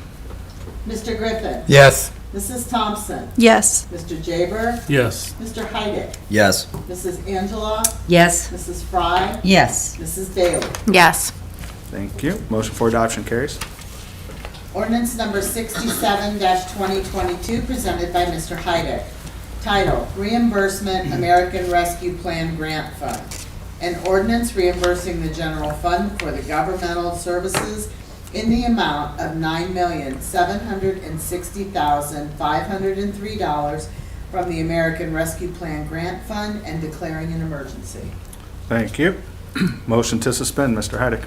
Thank you, Mr. President. I move that the rules required by section 5.10 of the Barberton City Charter be suspended. Thank you. Mrs. Thompson? Thank you, Mr. President. I'd like to second Mr. Heidick's motion on suspension. Thank you. A motion was made by Mr. Heidick and seconded by Mrs. Thompson to suspend the rule as required by section 5.10 of the Barberton City Charter. Are there any remarks? Clerk, please call the roll on suspension. Mr. Jaber? Yes. Mrs. Thompson? Yes. Mrs. Fry? Yes. Mr. Heidick? Yes. Mrs. Bailey? Yes. Mrs. Angela? Yes. Mr. Griffin? Yes. Thank you. Motion to adopt, Mr. Heidick. Thank you, Mr. President. I move for the adoption of ordinance number 67-2022. Thank you. Mrs. Thompson? Thank you, Mr. President. I'd like to second Mr. Heidick's motion on adoption. Thank you. A motion was made by Mr. Heidick and seconded by Mrs. Thompson to adopt ordinance number 67-2022. Are there any remarks? Clerk, please call the roll on adoption. Mr. Griffin? Yes. Mrs. Angela? Yes. Mrs. Bailey? Yes. Mr. Heidick? Yes. Mrs. Fry? Yes. Mrs. Thompson? Yes. Mr. Jaber? Yes. Thank you. Motion for adoption carries. Ordinance number 68-2022, presented by Mr. Heidick. Title, American Rescue Plan Grant Fund Monies. An ordinance restricting how the $9,760,503 being reimbursed from the American Rescue Plan Grant Fund to the general fund shall be used, declaring an emergency. Thank you. Motion to suspend, Mr. Heidick. Thank you, Mr. President. I move that the rules required by section 5.10 of the Barberton City Charter be suspended. Thank you. Ms. Thompson? Thank you, Mr. President. I'd like to second Mr. Heidick's motion on suspension. Thank you. A motion was made by Mr. Heidick and seconded by Mrs. Thompson to suspend the rule as required by section 5.10 of the Barberton City Charter. Are there any remarks? Clerk, please call the roll on suspension. Mrs. Fry? Yes. Mrs. Bailey? Yes. Mrs. Thompson? Yes. Mrs. Angela? Yes. Mr. Griffin? Yes. Mr. Heidick? Yes. Mr. Jaber? Yes. Thank you. Motion to adopt, Mr. Heidick. Thank you, Mr. President. I move for the adoption of ordinance number 68-2022. Thank you. Ms. Thompson? Thank you, Mr. President. I'd like to second Mr. Heidick's motion on adoption. Thank you. A motion was made by Mr. Heidick and seconded by Mrs. Thompson to adopt ordinance number 68-2022. Are there any remarks? Clerk, please call the roll on adoption. Mr. Jaber? Yes. Mr. Heidick? Yes. Mr. Griffin? Yes. Mrs. Angela? Yes. Mrs. Thompson? Yes. Mrs. Bailey? Yes. Mrs. Fry? Yes. Thank you. Motion for adoption carries. Ordinance number 69-2022, presented by Mr. Jaber. Title, amend ordinance 58-2022, National Auto Fleet Group Incorporated. An ordinance amending ordinance 58-2022 by increasing the amount of the contract with National Auto Fleet Group by $8,700, which would bring the total amount of the contract to $108,236.66, not to exceed state bid pricing, and declaring an emergency. Thank you. Motion to suspend, Mr. Jaber. Thank you, Mr. President. I move that the rule as required by Section 5.10 of the Barberton City Charter be suspended. Thank you. Mr. Heidick. Thank you, Mr. President. I will second Counselor Jaber's motion on suspension. Thank you. A motion was made by Mr. Jaber and seconded by Mr. Heidick to suspend the rule as required by Section 5.10 of the Barberton City Charter. Are there any remarks?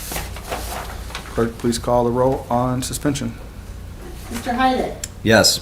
Mrs. Thompson? Yes. Mrs. Bailey? Yes. Mr. Griffin? Yes. Mr. Jaber? Yes. Mrs. Fry? Yes. Mrs. Angela? Yes. Thank you. Motion to adopt, Mr. Jaber. Thank you, Mr. President. I move for adoption of the ordinance number 69-2022. Thank you. Mr. Heidick. Thank you, Mr. President. I will second the motion for adoption. Thank you. The motion was made by Mr. Jaber and seconded by Mr. Heidick to adopt ordinance number 69-2022. Are there any remarks? Clerk, please call the roll on adoption.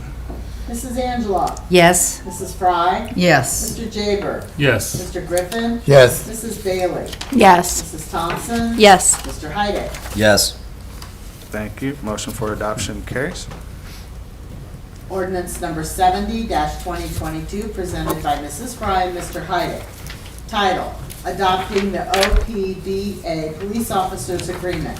An ordinance of the Council of the City of Barberton adopting and approving the collective bargaining agreement between the City of Barberton and the OPBA police officers effective from January 1st, 2022 through December 31st, 2024, and declaring an emergency. Thank you. And just to satisfy my OCD, this is one reading, Mrs. Fry, correct? We're voting on it tonight. No, we're not. No? This is the first reading First only. reading. Yeah, Okay, we're so having we're- two readings. We're not, I know. That's why I That's asked. not what. Oh, That's not what you Come- had said before, but Mr. Mr. President, we're still waiting on the vote. Was that correct? I beg your pardon? We're still waiting on the vote, resolve the vote from the union. Is that correct? I'm not sure why we're waiting. Bill, why are we waiting? we just request 2 readings. Okay. They Okay. just requested two Okay. readings. Okay, I'm Okay. sorry. No, that's why I asked still- earlier. Oh, I'm sorry. No, that's fine. it was All just a right. miscommunication. We will, first reading only. Let's hear it for your OCD. Okay. Second this will go for a second reading. Ordinance number 72-2022, the same, is this correct? No, 71. 71. You skipped one. 71. 70, 71. That's Yeah. right, 71-2022, presented by Mrs. Fry and Mr. Heidick. Title, adopting the OPBA Sergeants and Lieutenants Agreement. An ordinance of the Council of the City of Barberton adopting and approving the collective bargaining agreement between the City of Barberton and the OPBA Sergeants and Lieutenants effective from January 1st, 2022 through December 31st, 2024, and declaring an emergency. This will go for a second reading. Thank you. We got it. Ordinance number 72-2022, presented by Mrs. Angela. Title, appropriation of temporary easement for Worcester Road State Street Project, parcel 9T.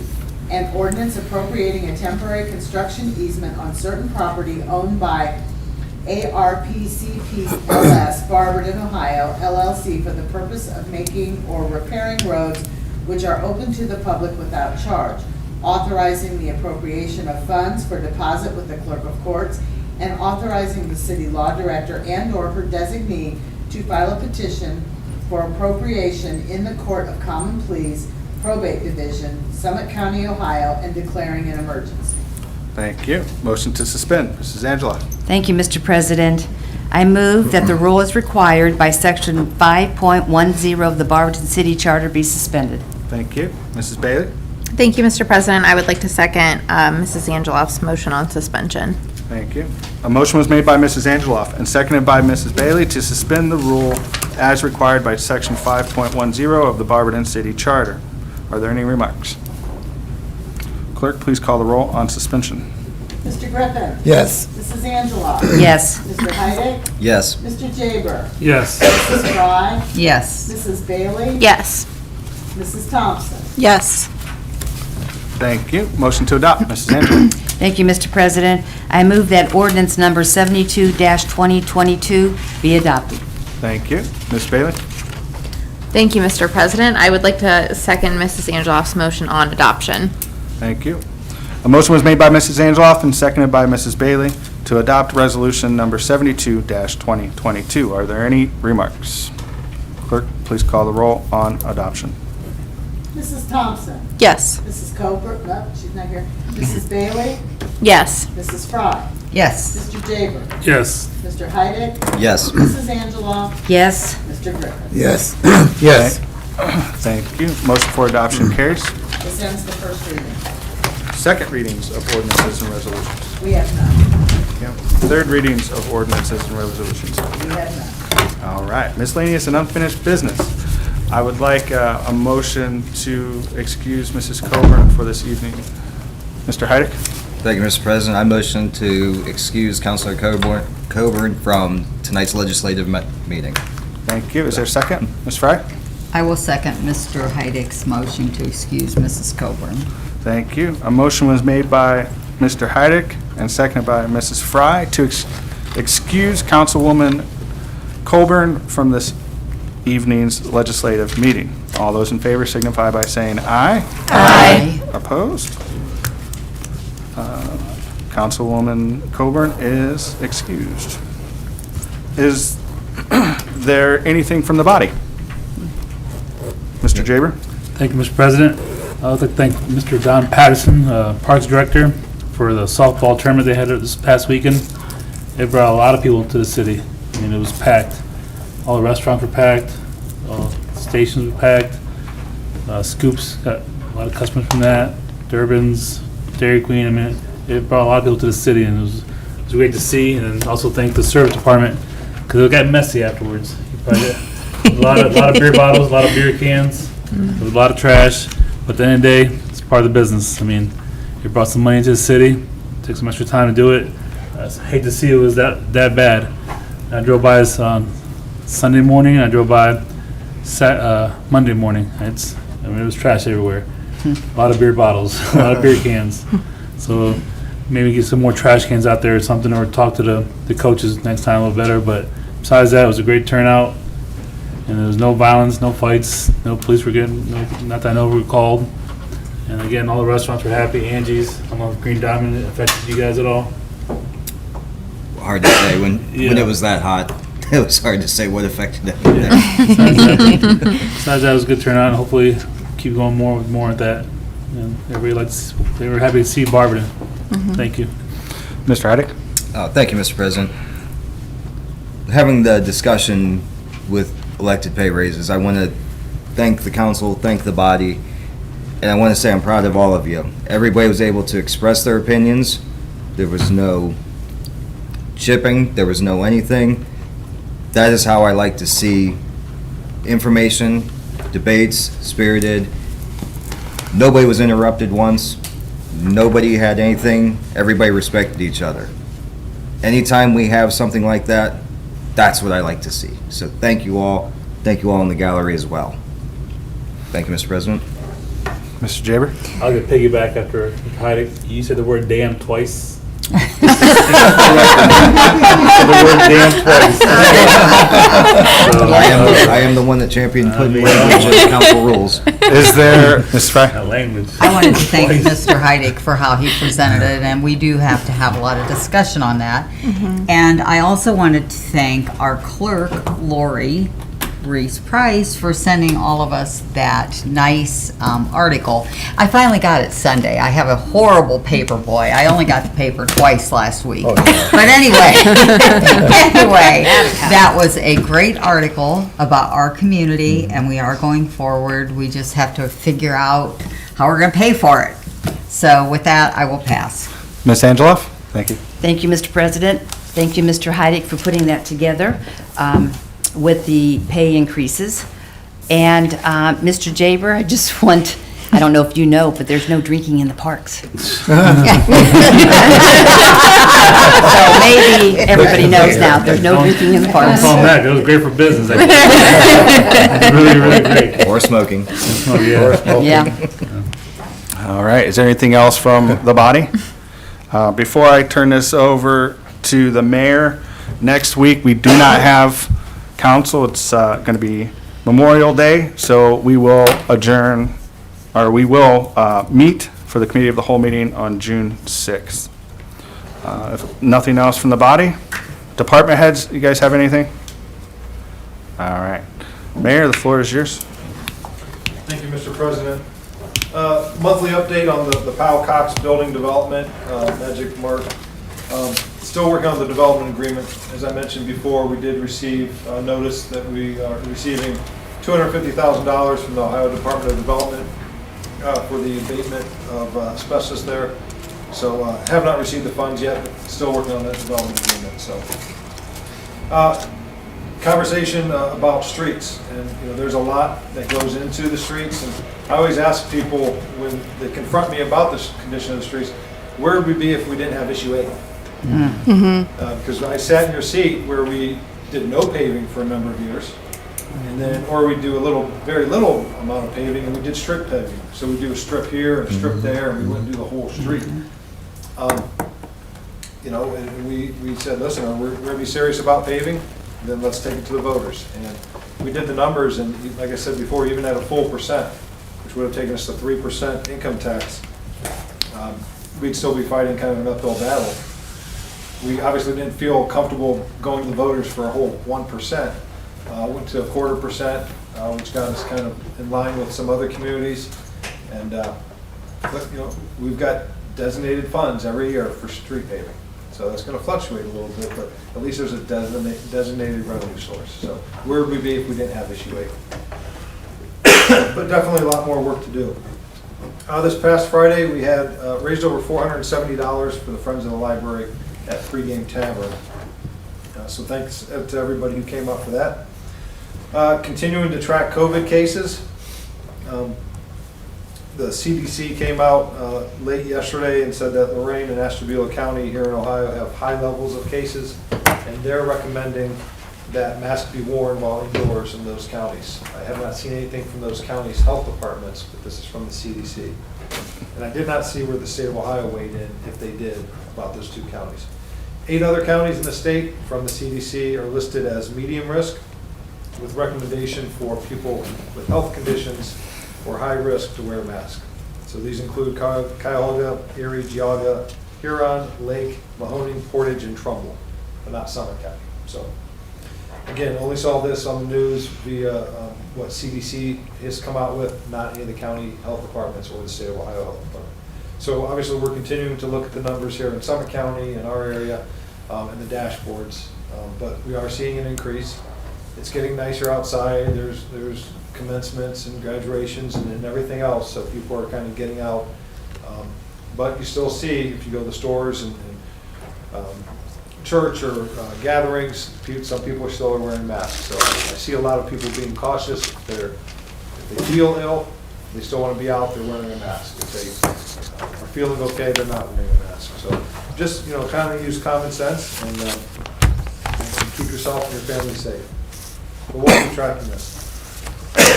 I was in Columbus last week for a meeting with legislators and Northeast Ohio mayors.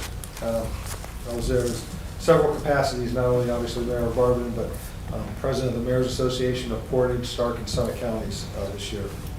So got to meet with some legislators down there, very informal meeting with very frank conversations. But Columbus Mayor Ginther, Representative Tom Patton, Senator Dolan, a lot of kind of individuals in the Columbus area with a lot of pull. And mayors from all over Northeast Ohio. There's probably about 30 of us there from both sides of the aisle. And what was interesting was all the same problems, right? So it doesn't matter kind of the demographics of your town or what political party you may be from, kind of the same resonating issues. So a lot of pressing issues at the State House that impact all of our communities. So they're going to be on break, the legislators, starting June 8th, and most likely won't come back until September, after the primary. But they could be called back. Some of the issues included, when we discussed the extremely low turnout that was this earlier in the spring in the primary, but expected even lower turnout for the September primary because it's only going to be the state reps. So trying to get people out to vote. Municipal income tax obviously is a very big hot topic. Short-term rental homes came up several times. Unfunded mandates from the state, hurting and kind of crippling many, many communities throughout the state. Development opportunities. The Director of the Ohio Department of Development, Lydia Mahalik, was there and she spoke. So a lot of opportunities out there for development, so kind of talk through those. Obviously, the maps for redistricting were a hot topic. But most importantly, every community and mayor wanted more home rule flexibility. They did not want the state weighing in on certain topics, that you can't have a blanket piece of legislation for all communities. So, home rule is very important, provides flexibility for communities to do certain things. And this is, we talked about Barberton, Garfield Heights, Maple Heights, Avon, Bay Village, wherever. Everybody was weighing in on that. So we'll see how that rolls out when they return back to session. And then just finally, as Council President Greer stated, no council next week. And I hope everyone has a great Memorial Day weekend. And we'll be with the VFW over at the Military Honor Roll here at Lake Anna on Monday morning. So, any questions? Yes. The municipal income tax that you were discussing, is that about the people working at home? Okay. Yeah, paying where you work or Right. where you live. And how's that moving along?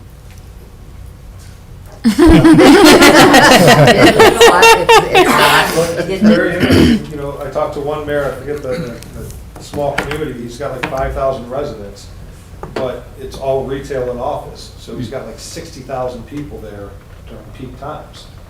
So, if you pay where you work, he's doing great. If you pay where you live, now it's a game changer. Right. So it's a city, so do they merge with another city? Because how do they provide services?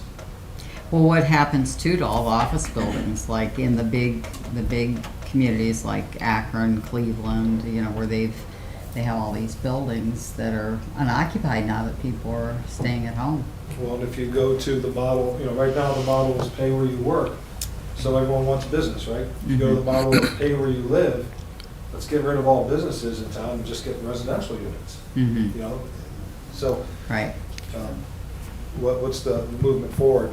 With them being on break for the next few months, nothing's going to get done. And then you've got a lame duck session.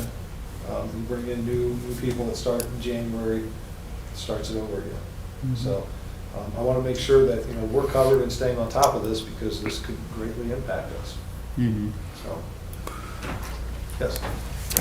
Number one, to Councilor Fry's point there, those big office buildings, we have smaller buildings here if you want to keep your employees remote and have them pay our income tax. We could easily find cheaper places for those big companies. Right. And number two, when you were meeting with state legislators, you mentioned some hot topics there. Did the local government fund that idiot Kasich slashed so many years ago ever come up? Yeah, it did. I mean, it hurt more than just communities like Barberton. And it came up as, here's just They took that away, right? And somehow, cities pushed through that, right? And then you were coming out of a recession, and then you jump into a pandemic. Well, first you had the bubble with real estate, then you get into a pandemic. And now there's more unfunded mandates and stripping powers away from communities through home rule. And so where's the flexibility? Who's really in charge? How can I operate our community when the demographics in another community may be totally different, but they're feeling the same pains? So really getting some legislators on board who are willing to listen and kind of know the plight of each community, because every community is different. When you think about us, we've got, 3 towns that border us, and I'll throw Copley in 2 townships. All different demographics, different sizes, different everything. But taking away that home rule really takes away the powers of the local government to do what's best for that government, for that community, so. But yes, that came up. But I'm glad it came up, but it didn't come up in the format of, hey, reinstate this. It was just, hey, this was one of the things that was stripped away from communities, so. Thank you. Any other questions? Yes. Here, Bill, was there any discussion about the state income tax being reduced, eliminated? No. But, with everybody running, at various levels, state and federal, I'm sure taxes in general. Yeah, are I've seen gonna be that somewhere. a hot topic. So, no one wants to pay more taxes. No. I get that. We all get that. But everything we do is time and money, right? Everyone thinks, many people think because we have ARPA funds, well, we're flush with cash. Even the legislators think that. Well, there's a time frame to use that money. So it's gonna run out. And do you use it to kind of get through today, or do you use it in some way to generate more money down the road? So, speed cameras came up. We've been looking at this since I first started on council in '04. And there's a lot of communities who've made a lot of money with speed cameras. Well, now they're saying that they will take away more local government fund if you use this.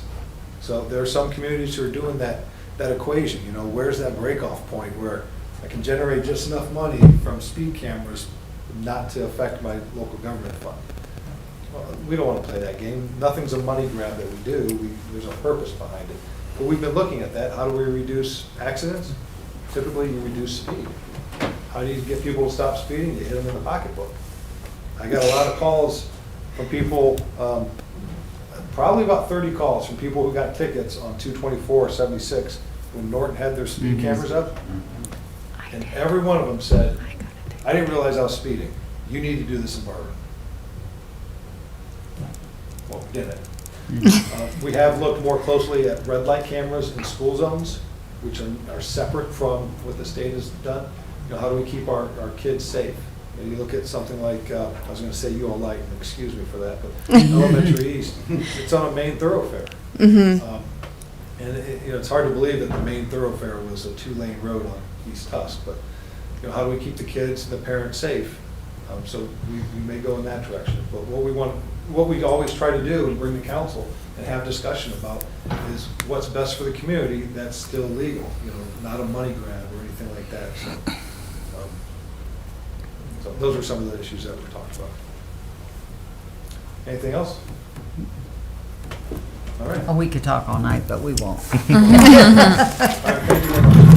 Thank you, Mayor. With nothing else on the agenda, do I have a motion to adjourn? Mr. Heidick? Is there a second? I'll second. Thank you. It was moved by Mr. Heidick and seconded by Mrs. Thompson that we adjourn. All those in favor signify by saying aye. Aye. Opposed?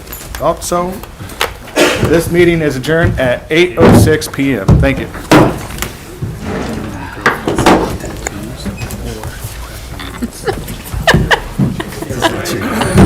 It hurts when I